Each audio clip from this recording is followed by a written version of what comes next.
Welcome to Reading the Grid with Erin and Inna. Each week, we explore the stories behind books, movies, and shows that highlight the history of this dynamic sport. Buckle up for a fast-paced journey through Formula One.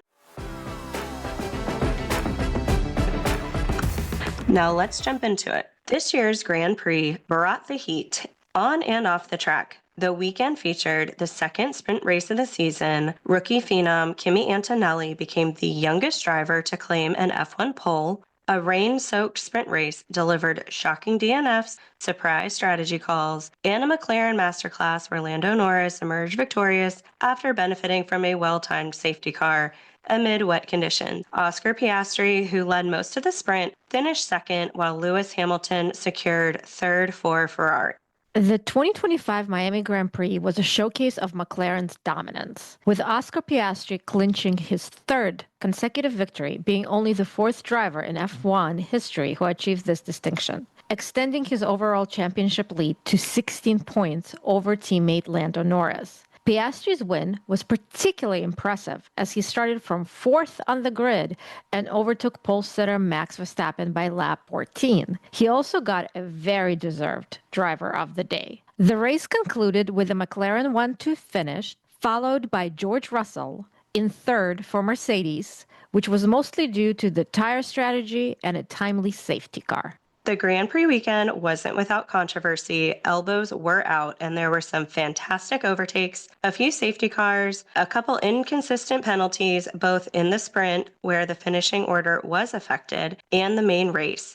A couple power unit issues, and wait until we discuss the debacle going on with Ferrari's strategy. Meanwhile, Max Verstappen, who started from pole, slipped to fourth due to a combination of defensive driving errors and strategic disadvantages, keeping the statistic alive that no one has won this race from pole position. With that, let's dive into the drama, the overtakes, and the South Beach spectacle, giving us the most excitement we've had in a race since Australia. So, Inna, who won your heart in the Miami Grand Prix? In both sprint and the race, it was Alex Albon. We all know I love an arc. And of course, Alex gave me an arc. First, he managed to be P4 in the sprint, which was insane, with the rain affecting a lot of strategies and completely scrambling up the order. It was very impressive. And I just love his interview where the interviewer tells him that he's being investigated for unsafe release because he was actually going under the speed limit during safety car period, which I did not even know was a rule, but there you go. And so when the interviewer told Alex that he was being investigated, you could see his face completely fall. And he just said a very painful no. His 5-second penalty, unfortunately, got him out of the points. So with that, he needed a redemption. And he got it.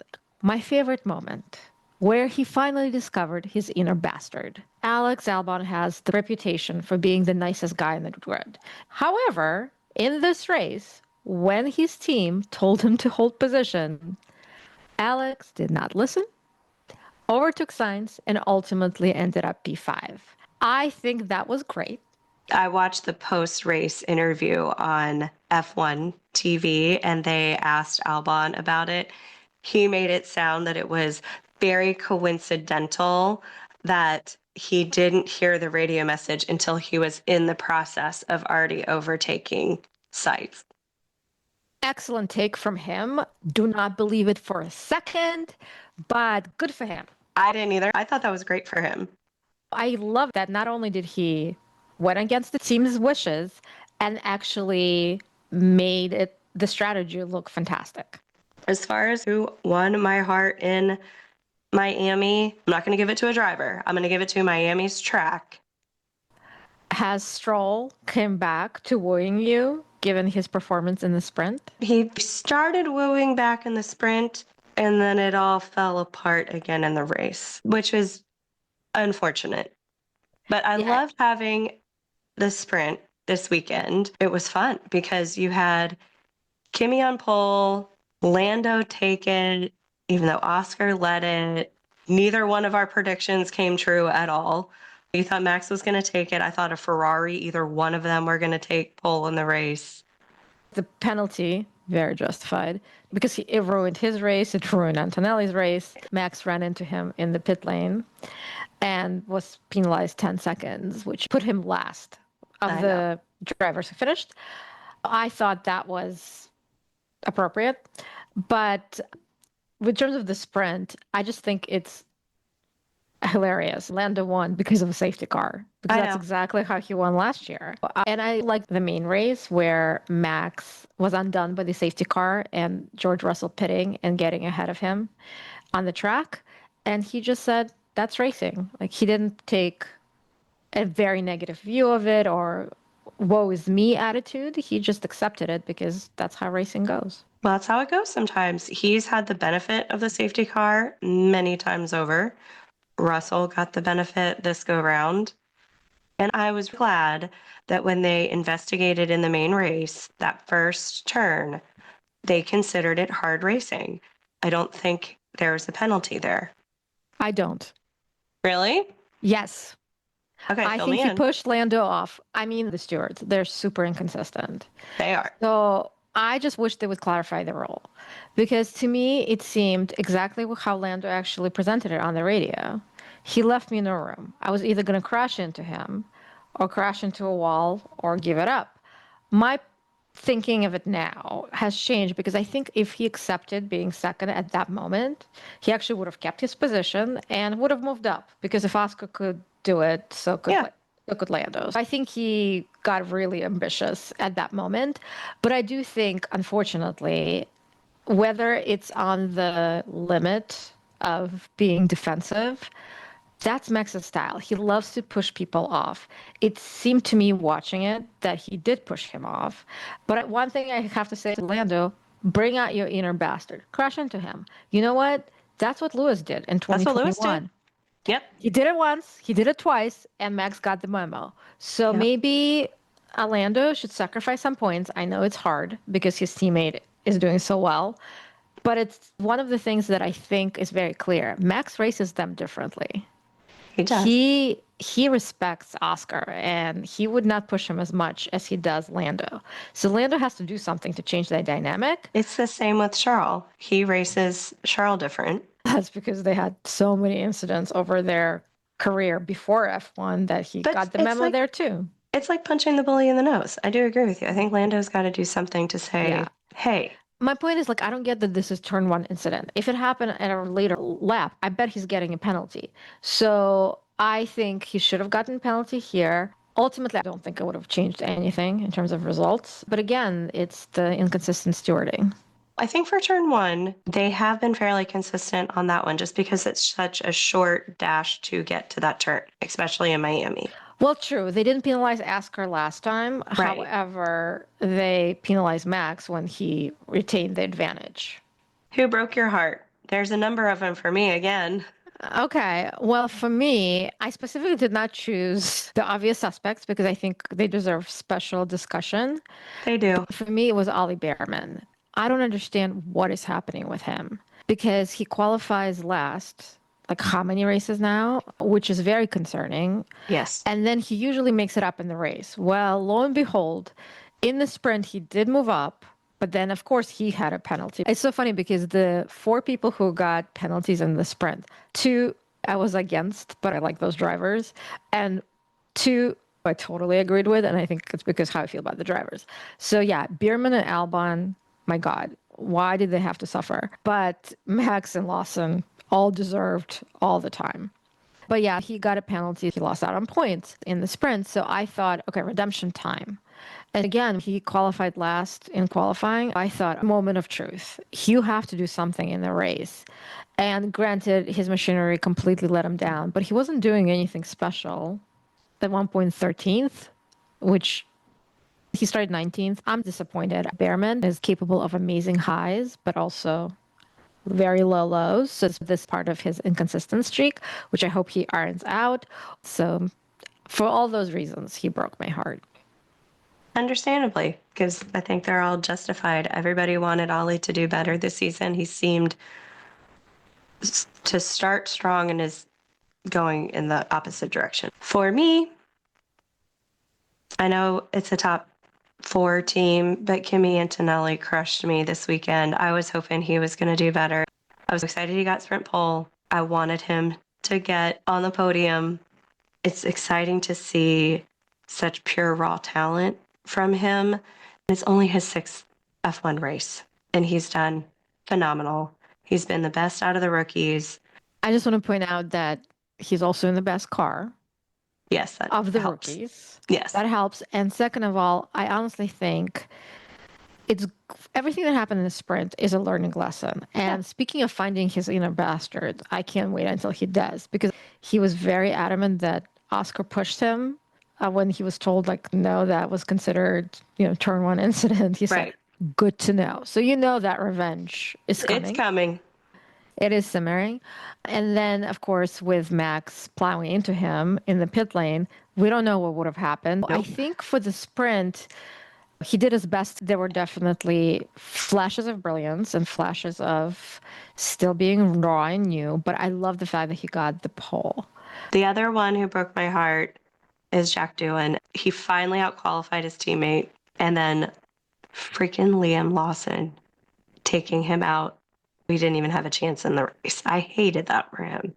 Well, Lawson was a menace because he took out Alonso in the sprint. Then he continued taking Doohan, and then he kept saying, oh, I don't know what happened. Somebody just ran into. I'm like, really? You just didn't know what was you were not aware enough to know where Doohan was. At least Doohan was trying to say, well, I haven't reviewed it, but maybe he had somebody on the outside. Like, he was trying to come up with scenarios, and Lawson's like, nope, not me.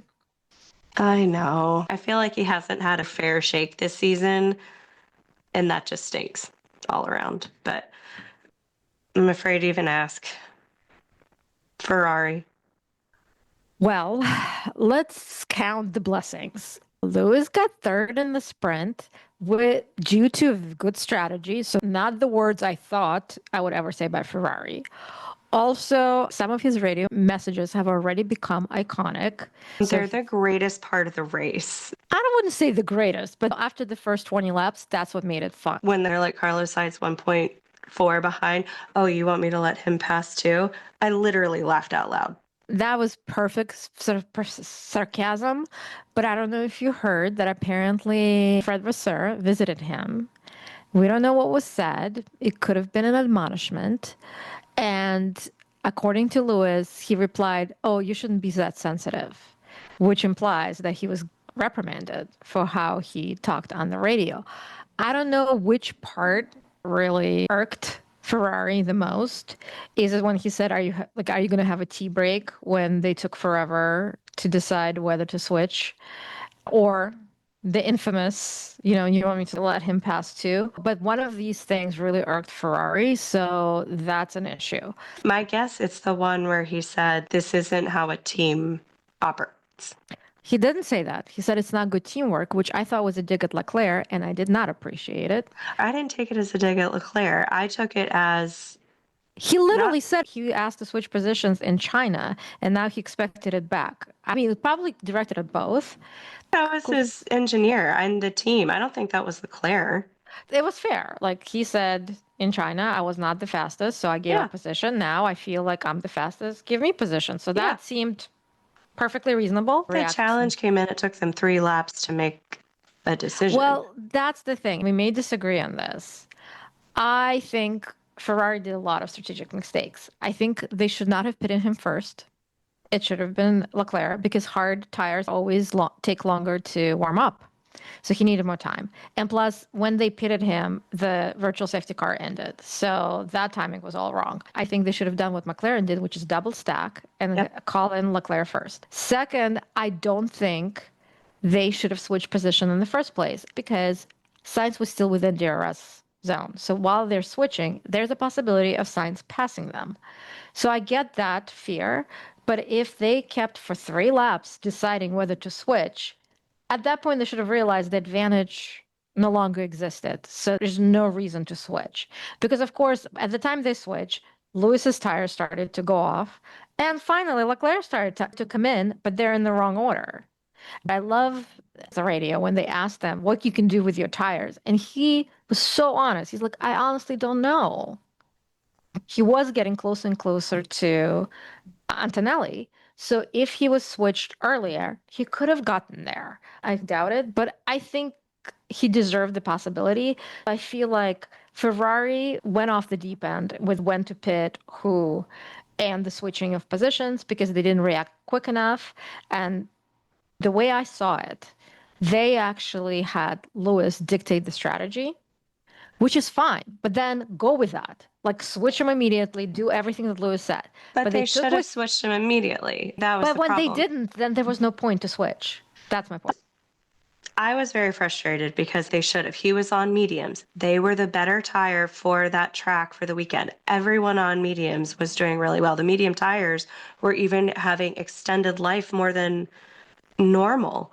I think Ferrari screwed both of them with not switching first and then the way it took so long to switch them back. And yes, I think if Lewis would have gone immediately, he felt great in the car, which has not really happened because he brakes late and the car is not designed to brake late. So in slow turns, he keeps on pace with Leclerc. He doesn't have the trust in the car in the fast corners. Now, the thing with Miami is even their fast corners, I'd say, are like medium corners. But I think Ferrari screwed them both. Oh, I agree. I just think maybe this is something Leclerc should learn. Tell his team, yes, I'm going to get closer faster, just switch. So he's very honest, but that doesn't give the team any information. Whereas Lewis was extremely ambitious, saying, oh, yeah, I'll definitely get close. And he didn't. Because they held him up. I think if they would have Well, released him, then he would have done it. Well, and my point is, if Lewis was faster, why couldn't he overtake Leclerc? I don't know. I wish he would have just overtaken him.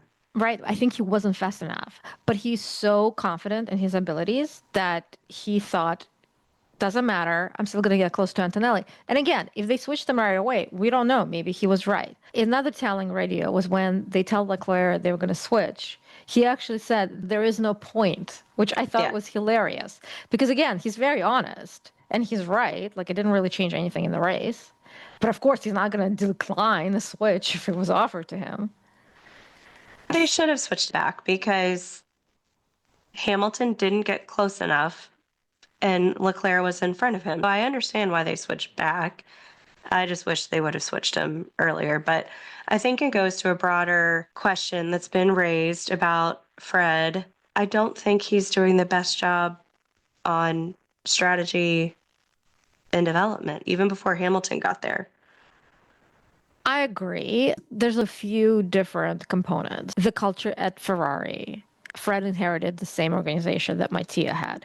My issues with Mattia, and again, remember, I only saw it from Drive to Survive, so it could be completely different, is that he was adamant that it wasn't the car, it wasn't the strategy, it was the driver.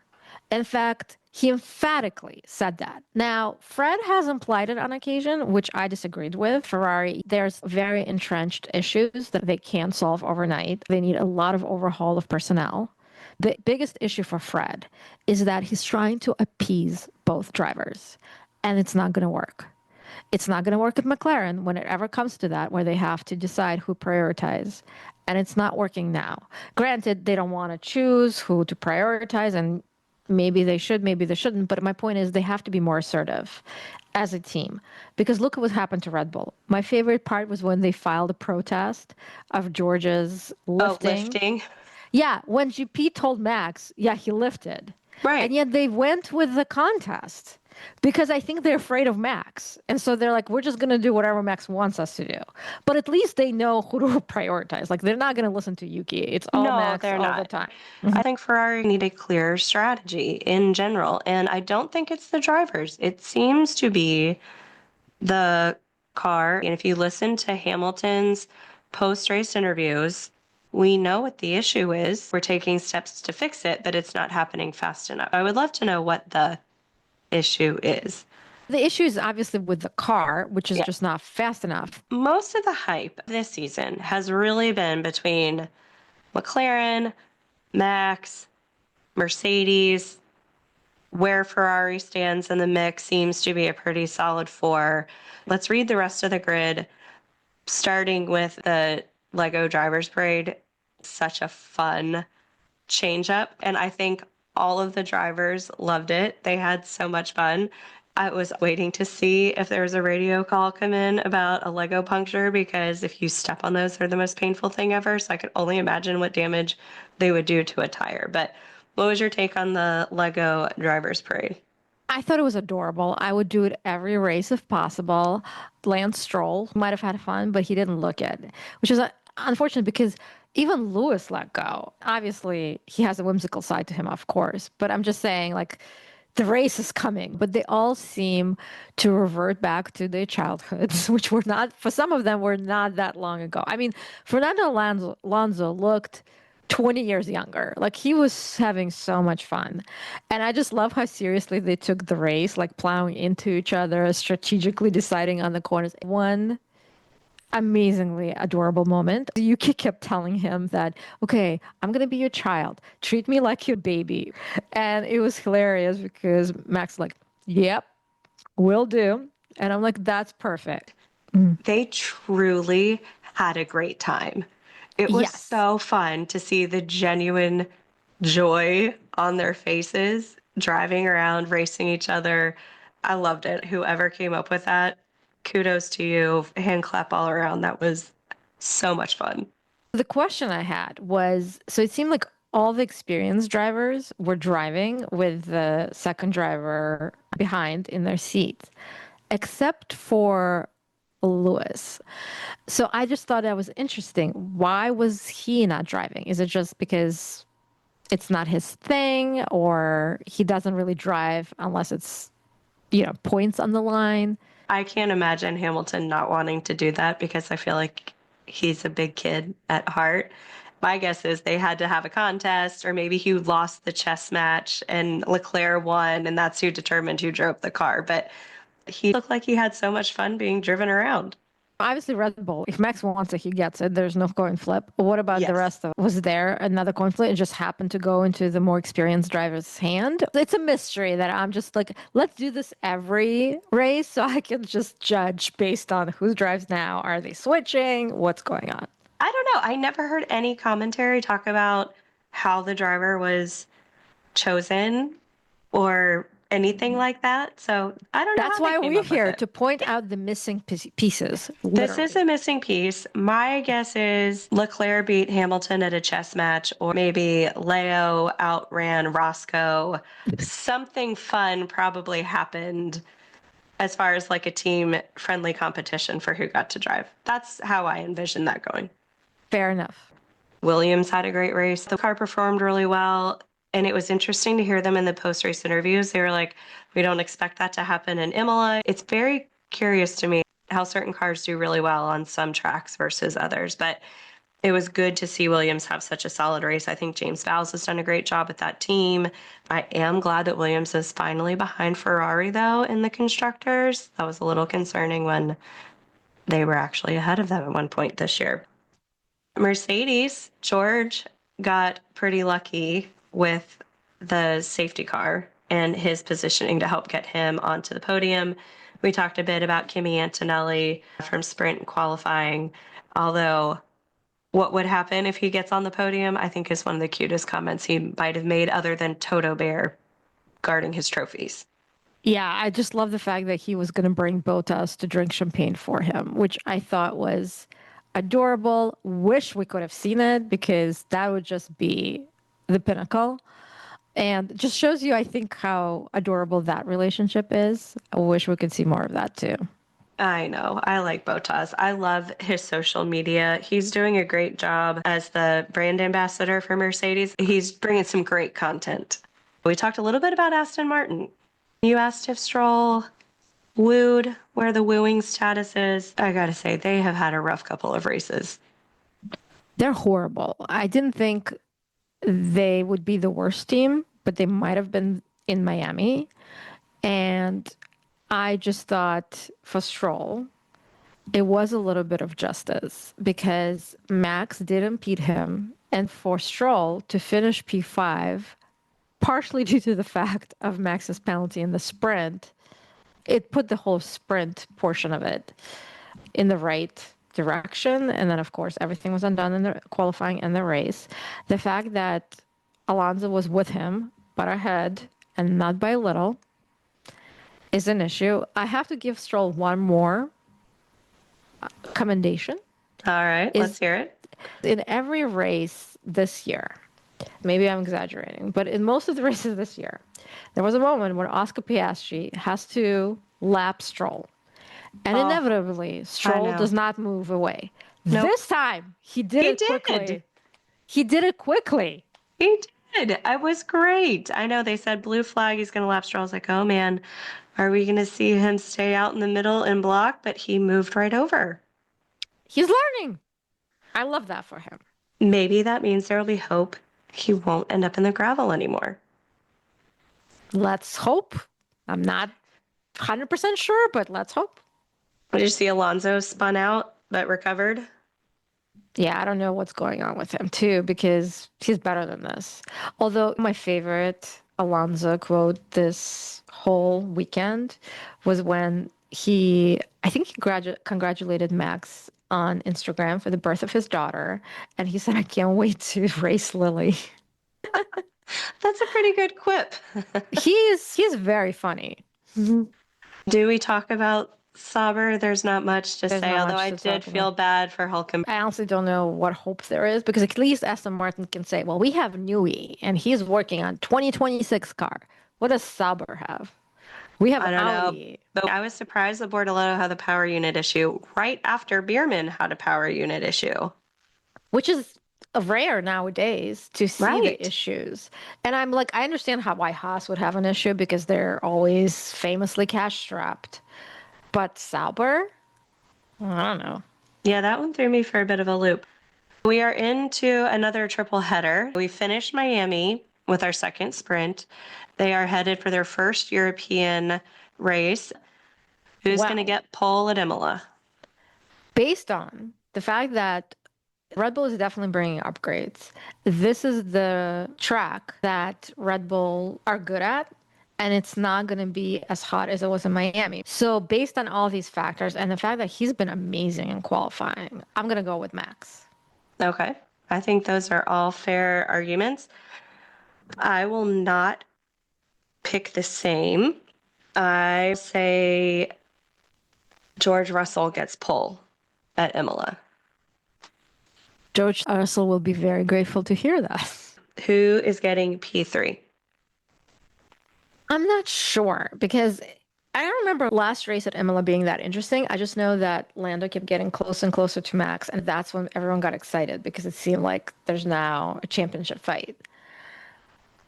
Given how Lando starts races now and all the pressure on him, I'm going to put him P3. Okay. I am going to put Russell back to P3. You gave him hope and you took it away. I did. Sorry, George. P2. I am going to put Lando P2. That's what I was debating, P2, P3. So for me, P2 would be Max, because last year, when the car was better, Lando almost got him. Now we know the car will not be better. So that what gives me ideas that it's going to be Max at P2, which means my P1 is the man I should have put P1 for this race, but I went with the hopium of Charles Leclerc. I'm going to go Oscar. I think he makes it 4 for 4. I know it's a tough call, especially since I don't have him on pole, but that's what I'm going to go with. What about you? Well, that's who I've had on P1. Since you put him P1, I will put Max P1. And then I'm going to switch my P3 and put Oscar. I was just going to say, I'm like, you don't even have Oscar on the podium. That's, oh my God. Well, I was going to put him P1, but we can't have the same. You have Max on pole, Oscar 1, Max P2, and Lando P3. Correct. I have Russell on pole, Max P1, Lando P2, Oscar P3. Okay, you describe Russell's worst nightmare. He's on pole and Max is winning. I don't think he's going to be your friend anymore, Erin. I don't think George is going to love me for that one. I have a bit of hope for Ferrari that maybe we'll pull a 4-5 because Ferrari's bringing upgrades. Well, unlike Red Bull, their upgrades are all over the place. Sometimes they work, and sometimes, like last year, they go backwards. So I'm not as enthused about their upgrades in Imola, but I think there's definitely going to be someone at P5. Okay. I want to say Charles Leclerc, but who knows? I think the second one is going to be lower. So in the top 10 lower or out of the top 10? No, I think still top 10. I think they're going to be close. So either P5, P6, P5, P7. Okay. All right, I'll put Leclerc at P5, but I don't trust Ferrari to make that happen. What about you? I'm going to put Charles and Lewis 4-5. Listen, it's an improvement from this week. So that, as I said last week, I hope your predictions come true, except for Max winning. But other than that. Listen, I don't love Max winning, but I don't know how Max is not on the podium. No, he's going to be on the podium. And speaking of Max, we would be remiss not to congratulate him and Kelly on the birth of their daughter, Lily. We will revisit Spill the Grid and get caught up on all of the paddock tea next episode. Miami gave us sunshine, storms, and a serious shakeup in the championship standings, with McLaren on top and tension simmering elsewhere on the grid. Next up, the iconic Imola circuit, where tight corners, unforgiving gravel traps, and passionate tifosi promise another thrilling chapter in the 2025 season.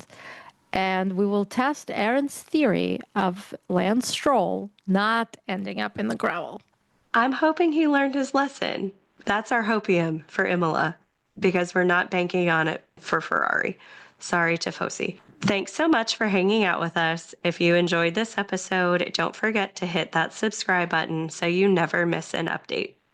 Would also love to hear from you, whether it's your thoughts on today's episode, your suggestions for F1 books, shows, or movies to explore, or a shout out to your favorite unjust penalty recipient. Connect with us on Instagram, YouTube, or X, or drop us an email at readingthegrid@gmail.com. We want your ideas to fuel this podcast, so don't be shy. Thanks for joining us on Reading the Grid. Keep your engines running and your pages turning. Until next time.